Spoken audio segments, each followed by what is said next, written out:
I think that the most important thing that we see in Bob's reporting is that the people closest to the President of the United States in the White House and in his presidency see their job as to protect the nation and the world from Donald Trump as President of the United States. And it's an extraordinary thing. The only previous time that I know of that it's happened in our history is in the closing days of the Nixon presidency. This has been true throughout the Trump presidency. Save the country from the President of the United States. Page after page after page. Mattis, save the country from this moron.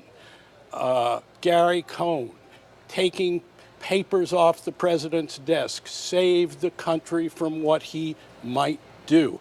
And this is an irrefutable picture because of Bob Woodward's methodology.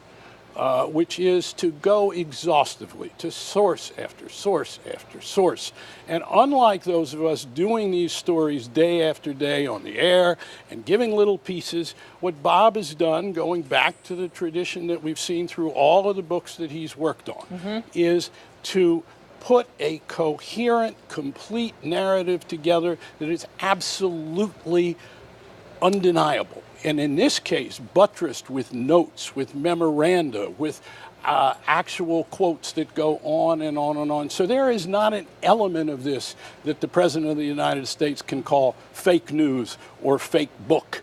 This is the real story of Donald Trump naked as President of the United States. So I was saying with Gloria a second ago, based upon a lot of this has come from his own chief of staff, from Mattis, as you just pointed out, and who knows what happens with their futures? The concern would be if there is a true travesty in the realm of national security, Carl, and these people are replaced by yes men or women, what happens then?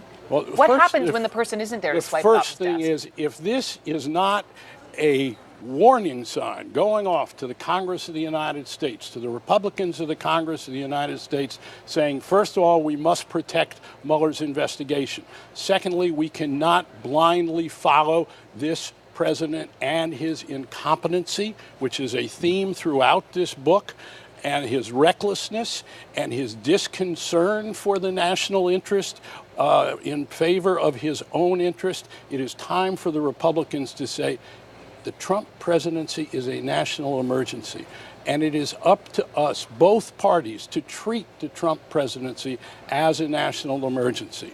We're just getting at the surface of what's in this book. Do you think they will? You sat here saying this before. I have no idea. What we have seen so far is an abdication of responsibility by the Republicans in the Congress of the United States, such as we have never seen. In Watergate, the system worked. It worked because Republicans decided we cannot have a president of the United States who is a criminal or a danger to the presidency of the United States. This situation is far more dangerous, and that's what we know now. We have seen pieces of this on the air.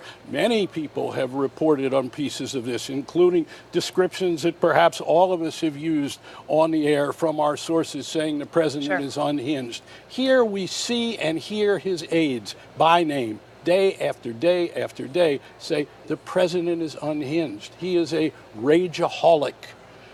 He is a danger to our national security. That's what we're dealing with here. And also, I want to say one thing about General Kelly. Sure. It would seem to me that General Kelly, in the interest of the country, needs to resign, and with a statement that says the presidency can no longer be entrusted to this man. We now have a picture of what we've all been dealing with here. I will be happy to appear before committees of Congress, whether in executive session or whether in open session, and tell them what I have seen about this president of the United States and whether or not he is competent and able to lead the United States. I think he's in a position to do an act of great patriotism, perhaps, here. But for him to continue in this job, given what he is quoted as saying by Bob in this book. And the thing about the book is, like all of Bob's books, the verisimilitude. And in this book, it goes even farther, because there are so many tape recordings from his sources that the narrative accounts are based on, that we finally are inside the Trump White House, and it is a horror show. And I say this not with any glee. This is a terrible, sad, dismaying, demoralizing, dangerous condition that Donald Trump has put the United States in.